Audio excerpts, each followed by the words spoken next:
ضمانت جان اس قلم مرحا راجپوت قسط نمبر 41۔ لان میں تالیوں کی آواز گونجنے لگی۔ ذریعہ پورے حق سے سرداری کرسی پر بیٹھا۔ وحاش نے گردن موڑ کر اسے دیکھا۔ یہ جگہ اسی کی ملکیت تھی۔ اچھا ہوا اسے ہی ملی۔ ہم تمہیں ایک موقع دے رہے ہیں ذریعہ، اب یہ تمہارے اختیار میں ہے کہ اس موقع کا تم نے فائدہ اٹھانا ہے یا نقصان۔ انہوں نے ذریعہ کا شانہ تھپ کے کہا۔ وہ اب تک بے اعتبار تھا۔ اس کے بابا سائیں تو اسے دیکھنا بھی پسند نہیں کرتے تھے۔ ایک دم کیا ہوا جو وہ اتنے مہربان ہو گئے؟ میرے پاس الفاظ نہیں ہیں، میں آپ کا کس انداز میں شکریہ ادا کروں۔ وہ مشکور تھا۔ یلدرم بس دھیما سا ہی مسکرائے، پھر دوبارہ سے قبیلے کے مرد حضرات کی جانب متوجہ ہوئے۔ آج سے قبیلے کا بڑا سردار وحاش اور چھوٹا سردار ذریعہ ہوگا۔ دو افراد ایک ساتھ جل کر بسم ہوئے۔ آپ سب کے آنے کا بہت بہت شکریہ، کھانا کھا کر جائے گا۔ اس دوران انہوں نے ایک نگاہ بھی مہتاب اور زمان پر نہ ڈالی۔ تم کچھ کہنا چاہو گے ذریعہ؟ یلدرم نے اس کی توجہ مائک کی جانب مرکوز کی، جو حقیقت کو قبول کرنے کی صحیح میں تھا۔ دفتر ذریعہ اٹھا، ایک بار پھر تالیاں بجیں۔ میں زیادہ بڑی بڑی باتیں نہیں کروں گا، بس اتنا کہوں گا کہ اس قبیلے کے ایک ایک فرد کی حفاظت اب میری ذمہ داری ہے۔ اس نے ایک ہاتھ اپنے سینے پر رکھے ہلکا سا سر خم کیا تو فضاؤں نے اس کا استقبال کیا۔ زمان کے صبر کی انتہا ہو گئی۔ وہ اسی وقت مڑا اور لمبے لمبے ڈروگ برتا وہاں سے چلا گیا۔ یکایک مہتاب چودھری نے ایک شکوہ بڑی نظر یلدرم پر ڈالی، پھر وہ بھی وہاں سے واک آؤٹ کر گئے۔ وہ دونوں جیسے ہی اندر گئے، ہال میں کھڑی حسینہ آگ بگولا ہو گئی۔ یہ سب کیا ہے مہتاب چودھری؟ وہ ان کے قریب آئی اور ان کی آنکھوں میں آنکھیں ڈالے خونخوار لہجے میں بولی۔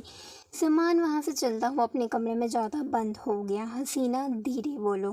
انہوں نے آس پاس دیکھا، نوال بیگم اور ملازمہ وہیں کھڑی تھیں۔ تم ایک بار پھر ہار گئے مہتاب چودھری، ایک بار پھر۔ وہ بے قابو ہونے لگی تو مہتاب انہیں بازو سے پکڑی گھسیٹتے ہوئے کمرے میں لے گئی۔ دروازہ بند کیے، لاک لگائے وہ ان کی طرف مڑے۔ تمہارے بھائی نے ایک بار پھر اپنا رنگ دکھا دیا اور تم؟ حسینہ نے شہادت کی انگلی ان کے سینے پر رکھی۔ تم ایک بار پھر ہار گئے۔ وہ ایسا کیسے کر سکتا ہے؟ وہ میرے بچے کا حق کیسے کھا سکتا ہے؟ وہ تیز آواز میں چیخ رہی تھی۔ مہتاب نے کھڑکیاں وغیرہ سب بند کر دی۔ اس نے کہا کہ زمان اس گدی کے قابل ہے۔ پھر ذریعہ کہاں سے آ گیا بتاؤ مہتاب چودھری؟ اس بار وہ مہتاب کو کالر سے تھام گئی۔ مہتاب یہاں بھی کچھ نہ بول سکے۔ تمہارے بھائی نے ایک بار پھر تمہارے ساتھ ہوشیاری کی اور تمہیں اب بھی نہیں پتہ چلا؟ وہ ہذیانی سا چلائی۔ جب زمان پیدا ہوا تھا تب سے انہوں نے اسے گدی پر بٹھانے کا خواب دیکھا تھا اور آج وہ خواب چکنا چور ہو گیا۔ حسینہ پاگل مت بنو، ان کی کوئی مجبوری رہی ہوگی۔ انہوں نے حسینہ کے ہاتھ اپنے کالر سے دور کیے۔ بس کرو مہتاب چودھری، وہ تمہارا بھائی ساری زندگی تمہاری آنکھوں پر دھول جھونکتا رہا، لیکن تم نے آنکھ بند کر کے اس پر یقین کیا اور اس یقین کا صلہ دیکھ لیا ہے تم نے۔ اس نے تمہیں ٹھوکر مارنے کے بعد تمہاری ہی اولاد کو ٹھوکر مار دی، اور ایسا پتہ ہے کیوں ہوا؟ کیونکہ تم نے اسے ٹھوکر مارنے دی۔ وہ انہیں آئینہ دکھانے لگی۔ بھلا انسان آئینے میں اپنے عیب بھی دیکھا کرتے تھے؟ اس نے پوری زندگی تمہیں استعمال کیا، خود صوفے پر بیٹھا اور تمہیں زمین پر بٹھایا، اور آج بھی تم کہہ رہے ہو ان کی کوئی مجبوری رہی ہوگی۔ تم نے نہ اپنے لیے سٹینڈ لیا اور نہ ہی اب اپنی اولاد کے لیے سٹینڈ لیا۔ تم بس اپنے بھائی کی فرما برداری کرتے رہو۔ وہ کہے سو تو سو، وہ کہے اٹھو تو اٹھو۔ وہ ماؤفوت دماغ کے ساتھ بپھر پڑی۔ مہتاب نے کبھی اپنے لیے سٹینڈ نہیں لیا، وہ صحیح تھیں۔ حسینہ بس کرو، بہت بول رہی ہو تم۔ وہ انگلی اٹھائے وارن کرنے لگے، لیکن وہ مہتاب سے ڈرتی تھوڑی نہ تھی۔ کیوں بس کروں میں؟ میری اولاد کے ساتھ ناانصافی ہوئی ہے، کیوں بس کروں میں؟ یہ ماں باپ ہی تو ہوتے ہیں جو اولاد کے لیے سٹینڈ لیتے ہیں، لیکن تمہیں اپنی اولاد کی کوئی فکر نہیں ہے۔ تمہیں بس اپنے بھائی کی فکر ہے، اس کا دل نہیں دکھنا چاہیے۔ نہ تم نے اپنی محبت کے لیے سٹینڈ لیا اور نہ ہی تم اپنی اولاد کے لیے کھڑے رہے۔ وہ تانوں میں ان کی محبت کا تانا دینا ہرگز نہیں بولتی تھی۔ وہ ہمیشہ سے ہی تو ان دھکتی رگ پر وار کرتی آئی تھی۔ حسینہ ہماری لڑائی میں اس کا ذکر مت کرو۔ مہتاب نے پوری قوت سے مٹھیاں بھینچ لیں۔ کیوں نہ کروں، اپنی بزدلی سنی نہیں جائے گی کیا تم سے؟ تمہاری جو آنکھوں پر پٹی بندھی ہے اسے مجھے ہی اتارنا پڑے گا۔ سالوں پہلے اگر تم اپنی محبت کے لیے ڈٹ کر کھڑے ہو جاتے تو تمہیں تمہارا بھائی تو کیا کوئی بھی نہ گرا سکتا، لیکن تم نے کیا کیا؟ اپنے بھائی کے لیے اسے ہی چھوڑ دیا، اور آج تم اپنے بھائی کے لیے اپنی اولاد کا حق مار رہے ہو۔ تم سے تمہاری محبت تک نہ جیتی گئی، کیسے کمظرف انسان ہو تم۔ معاملہ مہتاب کے برداشت سے باہر ہو گیا۔ دفتر بے اختیار ان کا ہاتھ اٹھا اور کمرے میں تماچے کی زوردار آواز گونجی۔ میرے اور میرے بھائی میں دراریں مت ڈالو زمان، جتنی تمہاری اولاد ہے اتنی میری بھی ہے۔ ان کا لہجہ کڑک تھا۔ حسینہ نے سرخ گال پر ہاتھ رکھے نم آنکھوں سے انہیں دیکھا، جو ایک آخری نظر ان پر ڈالے وہاں سے چلی گئی۔ پیچھے حسینہ فرش پر بیٹھتی چلی گئی، آنکھوں میں آنسو کا سیلاب تھا جسے بہنے دیا۔ مہتاب وہاں سے چلتے ٹیرس پر آگے دل غمگین ہو رہا تھا۔ آج شدت سے وہ یاد آ رہی تھی جسے وہ سالوں پہلے اپنے اصولوں کی وجہ سے چھوڑ چکے تھے۔ تم مجھے بہت یاد آتی ہو ریشم۔ وہ آسمان پر چاند کو دیکھے مخاطب ہوئے، آنکھیں بھیگنے کو تیار تھیں۔ میں نے تمہارے لیے اسٹینڈ نہیں لیا، میں نے تمہیں چھوڑ دیا ان حالات میں جب تمہیں میری سب سے زیادہ ضرورت تھی۔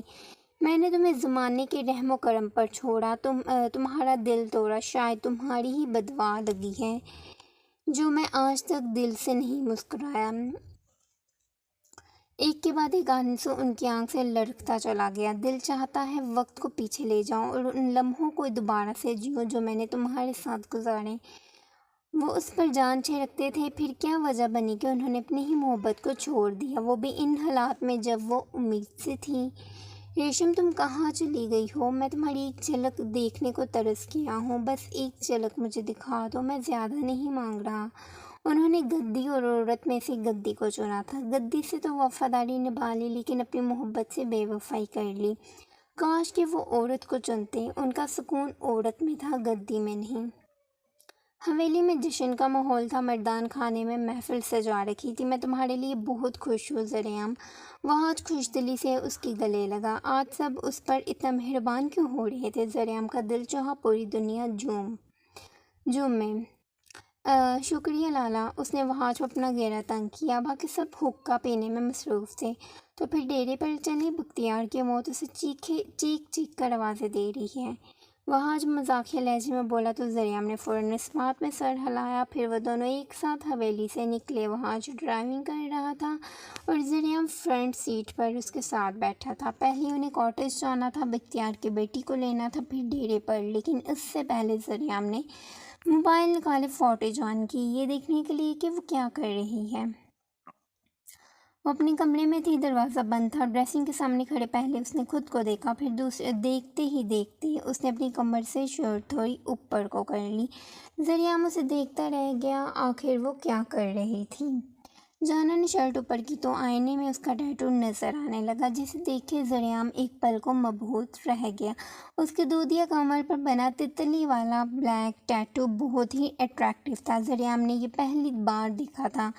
وہ موبائل اپنے نزدیک کیے، یک ٹک بے باکی سے اسے دیکھ رہا تھا۔ اگر اسے پتا ہوتا کہ زریام اسے دیکھ رہا ہے تو وہ تو ڈوب کر ہی مر جاتی۔ وہ اپنے ٹیٹو پر انگلیاں پھیر رہی تھی کہ زریام نے ذومعنی مسکراتے ہوئے موبائل آف کر دیا، کیونکہ اس کی شرٹ نیچے آنے کی بجائے اوپر کو جاتی چلی جا رہی تھی۔ اب وہ اتنا تو بے شرم تھا نہیں۔ 10 منٹ کے سفر کے بعد لینڈ کروزر کاٹیج کے سامنے جا رکی۔ وہاج اور زریام دونوں گاڑی سے اترے اور اندر چلے گئے۔ اس کی آمد کو محسوس کیے جانا پہلے ہی لاؤنج میں موجود تھی۔ اس بار اسے دیکھ کر وہاج کا دل نہیں دھڑکا تھا۔ جو غلط فہمی تھی وہ دور ہو چکی تھی۔ اس کی محبت سامنے کھڑی وہ لڑکی نہیں تھی۔ کتنا سکون ملتا تھا جب وہ یہ سوچتا تھا، جانا اس لڑکی کو لے کر آؤ۔ زریام نے اسے دیکھے حکم صادر کیا تو جانا پلٹتی اس کمرے کا دروازہ کھولنے لگی۔ اس لڑکی نے کل رات سے کچھ نہیں کھایا تھا، بس رو رو کر ہلکان ہو چکی تھی۔ جانا اسے بازو سے تھامے ہال میں لے آئی۔ وہاج آگے بڑھا تو اس معصوم لڑکی نے خوف کے باعث اپنا دوپٹہ مٹھیوں میں دبوچ لیا۔ وہاج نے ہاتھ آگے بڑھایا اور اس کے مٹھیوں میں دبوچے دوپٹے کا ایک سرا پکڑا۔ وہ لڑکی مارے گھبراہٹ کے ہانپنے لگی۔ ڈرو مت، ہم تمہیں کچھ نہیں کہیں گے۔ وہاج نے اسے کمفرٹ کرنا چاہا۔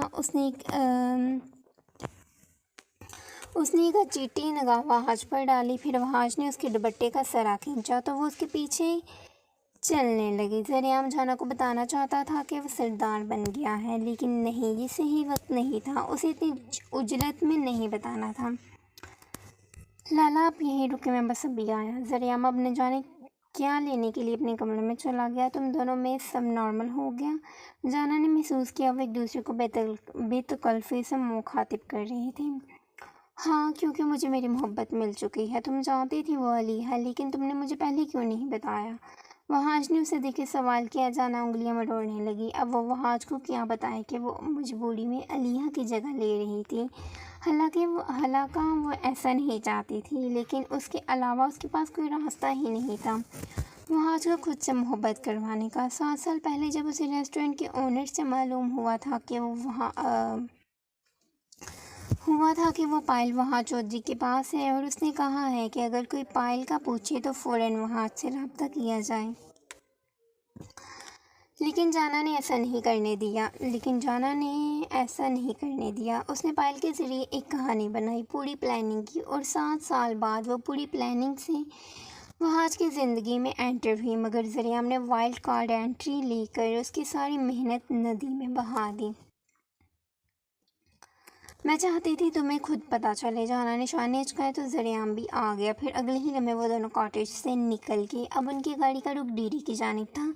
کچھ وقت کی مسافت کے بعد گاڑی ڈیری پر جا رکی۔ اس کی بیٹی سمیت وہ دونوں ڈیری کے بڑے سے کمرے میں داخل ہوئے، جہاں بختیار کو رسیوں میں باندھ رکھا تھا۔ بابا، وہ معصوم لڑکی بختیار کی طرف بھاگی، لیکن اس سے پہلے ہی ذریعہ نے اس کی کلائی پکڑتے کھینچ لی۔ سردار، اس نے کل رات سے بہت شور مچا رکھا ہے۔ وہاج کا بندہ اسے ایک بات بتانے لگا۔ وہاج نے باقی کے لوگوں کو باہر جانے کا اشارہ کیا۔ وہاج، میری بیٹی کو چھوڑ دے، میں کہہ رہا ہوں اسے چھوڑ دے، ورنہ میں تجھے نہیں چھوڑوں گا۔ کمرے میں ہلکی سی روشنی تھی جس میں دکھائی دیتا بختیار کا چہرہ وحشتناک لگ رہا تھا۔ اکڑ نہیں ٹوٹی تیری ابھی تک؟ وہاج اس کے قریب جانے لگا۔ اس کے قدموں کی دب دب کرتی آواز سارے میں گونجی۔ بابا چھوڑو مجھے، بابا کے پاس جانا ہے۔ وہ اپنی کلائی چھڑوا رہی تھی، لیکن ذریعہ کی گرفت سخت تھی۔ میں تیری ہڈیاں توڑ دوں گا، میری بیٹی کو چھوڑ۔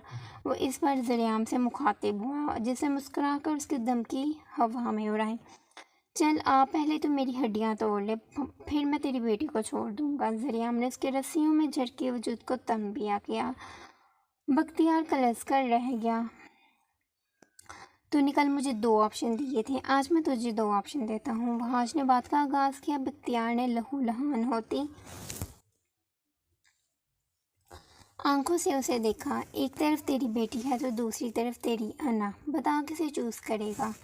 وہ اس سے اسی کے انداز میں بات کر رہا تھا۔ میں تیرا قتل کر دوں گا وہاج، وہ چیخا۔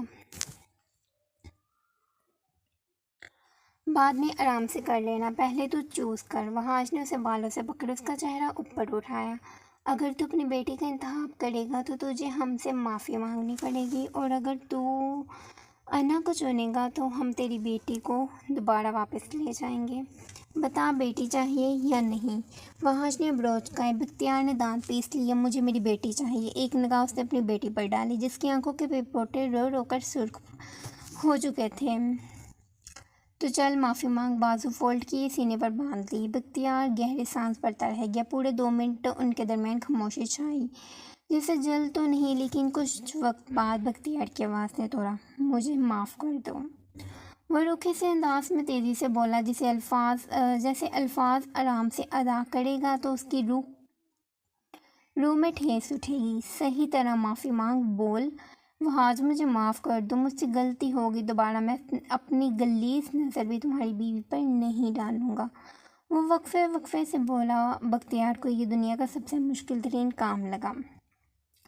مجھے معاف کر دو وہاج، مجھ سے غلطی ہو گئی۔ الفاظ اس کے حلق میں اٹک رہے تھے، بمشکل ہی ادا ہوئے۔ میں دوبارہ اپنی غلیظ نظر بھی تمہاری بیوی پر نہیں ڈالوں گا۔ یہ کہنا اس کے لیے واقعی مشکل تھا، وہ بھی اپنی بیٹی کے سامنے۔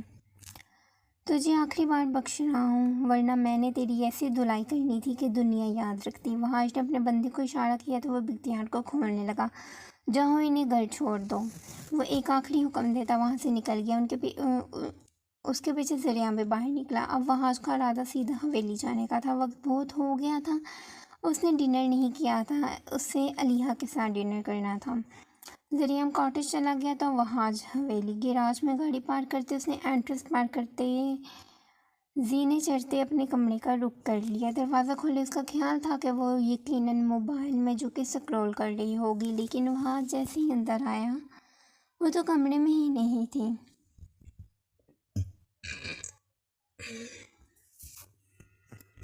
علیحہ، وہاج نے آواز دی کہ کہیں وہ واش روم یا چینجنگ روم میں نہ ہو، لیکن وہ وہاں بھی نہیں تھی۔ اب اس لڑکی کو میں کہاں ڈھونڈوں؟ وہاج نے اپنی پاکٹ سے موبائل نکالا اور علیحہ کا نمبر ڈائل کیا۔ رنگ جو آ رہی تھی، لیکن بیل کی آواز کمرے سے ہی سنائی دی۔ وہ آواز کے تعاقب میں آگے بڑھا تو دیکھا اس کا موبائل کشن کے نیچے پڑا تھا۔ اپنا موبائل بھی کمرے میں چھوڑ دی ہے۔ اس نے علیحہ کا موبائل اٹھایا تو اسکرین پر ڈریگن کالنگ لکھا ہوا جگمگایا، ساتھ میں ایک پرپل کلر کا ڈرونا سا ایموجی بھی تھا، جسے دیکھے وہاج کے ہونٹوں پر بے ساختہ مسکراہٹ آئی۔ پھر اس نے کبرڈ سے اپنی ٹراؤزر شرٹ پکڑی اور شاور لینے چلا گیا۔ 5 ہی منٹ بعد وہ واپس آیا تو کمرہ ویسے کا ویسے ہی تھا۔ کمرے میں ملکہ کا اضافہ نہیں ہوا تھا۔ وہاج نے تولیے سے بال رگڑے اور اسے بیڈ پر اچھالے باہر نکل آیا۔ وقت کافی ہو گیا تھا، اس لیے سب اپنے اپنے کمروں میں تھے۔ اسے خیال آیا کہ شاید وہ انوشی کے کمرے میں ہو۔ 1-2 دفعہ وہاج نے اسے وہیں بیٹھے پایا تھا۔ انوشی کے کمرے کا دروازہ نوک کرتے ہلکا سا کھولا تو حسب توقع اسے وہیں بیٹھے پایا۔ وہ تینوں بیڈ پر سرکل شیپ میں بیٹھی تھی، کافی پی رہی تھی اور ساتھ میں سنیکس وغیرہ پڑے تھے۔ زور و شور سے باتیں ہو رہی تھی اور شاید وہ کچھ کھیل بھی رہی تھی۔ لالا اندر آ جائیں، علیحہ یہیں پر ہے۔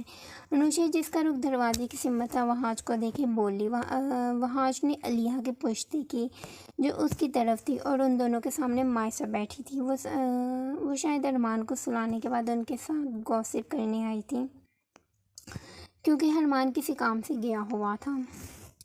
تم یہاں پر ہو؟ علیحہ نے پلٹ کر اسے دیکھا تو وہاج نے استفسار کیا۔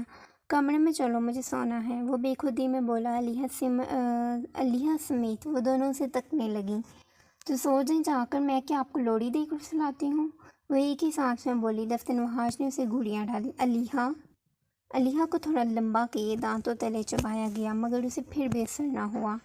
ہمیں ڈنر کرنا ہے، میں نے تو کب کا کر لیا ہے، آپ جائیں اور کچن میں جا کر کھا لیں۔ وہ لاپرواہ انداز میں بولی تو وہاج کا دل چاہا وہ اسے اٹھا کر لے جائے۔ تم نہیں آ رہی؟ وہاج نے اسے آنکھوں ہی آنکھوں میں کچھ کہا، لیکن وہ سمجھ ہی نہیں رہی تھی۔ سمجھ ہی نہ سکی، وہ اسے یہی اشارے کر رہا تھا کہ یہاں سے اٹھو اور کمرے میں چلو۔ نہیں، میں ابھی گیم کھیل رہی ہوں۔ وہ لوڈو گیم کھیل رہی تھی بیٹ لگا کر۔ تو کب آؤ گے روم میں؟ وہاج نے سوالیہ ابرو اچکائے۔ علیحہ نے بیک وقت نفی میں گردن ہلائی۔ میں نہیں آؤں گی، میں نے آج انوشی کے روم میں سونا ہے۔ علیحہ نے ایک پل میں اس کی امیدوں پر گرم گرم ابلتا ہوا پانی پھینک دیا۔ تم نے مجھے پہلے کیوں نہیں بتایا؟ اس کا منہ حیرت سے کھل گیا۔ اب بتا رہی ہوں نا، سن لے، میں نے انوشی کے کمرے میں سونا ہے۔ کافی کا بڑا سا گھونٹ بھرنے کے بعد جواب آیا۔ سو لو، آدھی رات کو میں تمہیں اٹھا کر نہ لے گیا تو کہنا۔ وہ من ہی من میں خود سے بڑبڑایا۔ انوشی اور مائسہ نے ایک دوسرے کی طرف دیکھا، جیسے وہاج پر افسوس سا کر رہی ہوں۔ جائیں اب آپ، ہم گرلز پارٹی کر رہے ہیں۔ انہیں گیم دوبارہ سے شروع کرنی تھی، لیکن وہاج جا ہی نہیں رہا تھا۔ تم کمرے میں آؤ، تمہیں میں بتاتا ہوں۔ اس بار وہاج نے اسے ایسی نگاہوں سے دیکھا جیسے کہنا چاہ رہا ہو، میرے ہاتھ لگو تو صحیح، تم کرواتا ہوں میں تمہیں پارٹی۔ اگلے ہی پل وہ اپنے جذباتوں کو دباتا ہوا ایک آخری نظر اس پر ڈالے چلا گیا۔ یہ مجھے جان بوجھ کر تڑپا رہی ہے، وہ مسلسل بڑبڑا رہا تھا۔ اسے علیحہ کے ساتھ ڈنر کرنا تھا، لیکن اس نے تو وہاج کا ہی ظالم روپ اپنا لیا۔ علیحہ، یہ لاسٹ گیم، تم ہار چکی ہو، پہلے پنشمنٹ پوری کرو، اگلی گیم پھر شروع کریں گے۔ وہ انہیں باتوں میں لگائے اگلی گیم شروع کرنے لگی تاکہ وہ یہ بھول جائیں کہ علیحہ ہار گئی تھی، مگر انوشی کو سب یاد تھا۔ یار انوشی، بعد میں پنشمنٹ کرتے ہیں نا، وہ ٹالنے لگی۔ نہیں، تم بیٹھ ہاری ہو، اب تمہیں وہ کرنا ہوگا جو ہم بولیں گے۔ مائسہ کے دماغ میں شاید کوئی زبردست سا پلان تھا۔ اچھا بتاؤ مجھے کیا کرنا ہے؟ وہ ہار مان گئی تو انوشی سوچنے لگی۔ پھر مائسہ نے اس کے کان میں علیحہ کی سزا بتائی۔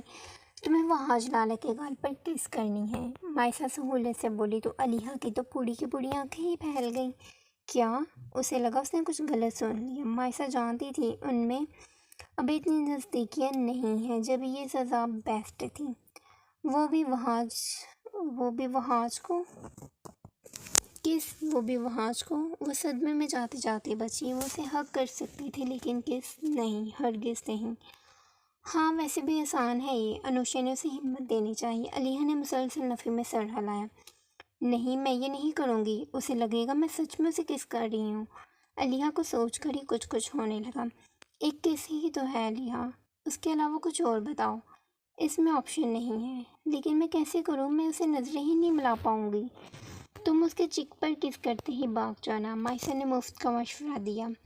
اگر تو تم یہ سوچ رہی ہو ہم سزا بدل دیں گے تو ایسا بالکل نہیں ہوگا۔ تمہیں اسے کس ہی کرنی پڑے گی۔ اور اب جلدی چلو، ہمیں اگلی گیم بھی شروع کرنی ہے۔ وہ دونوں بیڈ سے اٹھنے لگی۔ تم دونوں کہاں جا رہی ہو؟ علیحہ بھی بیڈ سے اٹھ کھڑی ہوئی۔ ہم تمہارے ساتھ جائیں گے، کیا پتہ تم نہ کرو اور ہمیں آ کر بولو کہ تم نے کر دی ہے۔ انوشا نے اس کی سوچ پکڑی، وہ واقعی ہی سوچ رہی تھی۔ تم دونوں مجھے پھنسا رہی ہو۔ علیحہ کو ڈر لگنے لگا۔ علیحہ وہ شوہر ہے تمہارا، چلو اب آگے لگو۔ مائسہ نے اس کا ہاتھ پکڑا اور تو دوسری طرف سے انوشا نے پکڑ لیا۔ پھر وہ دونوں سلی ان کے کمرے کے نزدیک آ گئی۔ میرا دل اتنا تیز دھڑک رہا ہے۔ اس نے اپنے دل کے مقام پر ہاتھ رکھا۔ اس کا دل دھڑک نہیں رہا تھا، تیز تیز بھاگ رہا تھا۔ خود جاؤ گی یا ہم دھکا دیں؟ مائسہ نے اپروچ کہے تو علیحہ گہرے گہرے سانس بھرتی ہولے سے دروازہ کھولے اندر داخل ہو گئی۔ وہ صوفے پر بیٹھا تھا، ٹیبل پر لیپ ٹاپ رکھے، اس پر جھکے تیز تیز انگلیاں چلائی کوئی کام کر رہا تھا۔ وہ دبے دبے قدم اٹھانے لگی۔ وہاج نے ایک نگاہ بھی اٹھا کر اسے نہ دیکھا۔ وہ جانتا تھا وہ آئی ہے لیکن بے رخی ابھی برقرار تھی۔ علیحہ اپنی انگلیاں مروڑتی ہوئی اس کے قریب صوفے پر جا بیٹھی۔ وہاج نے اب بھی اسے نہ دیکھا۔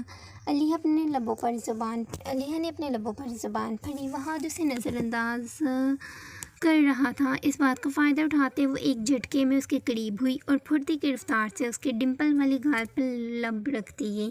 وہاج کنگ رہ گیا۔ پھر وہ فوراً سے اٹھ کر وہاں سے بھاگنے لگی کہ بیک وقت وہاج نے تیزی سے اس کی کلائی پکڑتے اسے صوفے پر گرایا اور خود اس پر جھک گیا۔